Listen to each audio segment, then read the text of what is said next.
No sleep. Došlo je vrijeme da vam predstavimo novu listu igara za slabije računare. Uživajte u nastavku klipa. Svima je jasno da Medal of Honor ne može povratiti slavu koju su stekli Pacific Assault i Airborne, stoga vam predlažemo Medal of Honor Airborne kao jedno od najboljih igara za slabije računare. Grafika je impresivna kao i gameplay, priča se bazira na postavljanju bombi i ubijanju nacista. Sljedeća igra je za fanove trkačkih simulacija, u pitanju je Dirt, igra koja raspolaže solidnom grafikom, a ujedno i dobro optimizirana. Ovo je igra u kojoj ćete se zabaviti napetim trkama koja pruža ova igra. Ukoliko ste ljubitelji strategija, ovo je igra za vas, Age of Empires 3, u kojem gradite svoje carstvo počev od nule pa do osvajača. Za sve avanturiste, igra koja će vas očarati.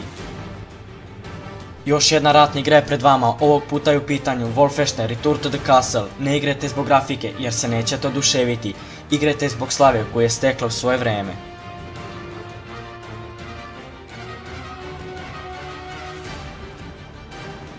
Ako volite životinje, ako volite da gradite njihovo carstvo, ovo je igra za vas. Zoo Tycoon će vas oduševiti svojim opcijama i mogućnostima koje nudi.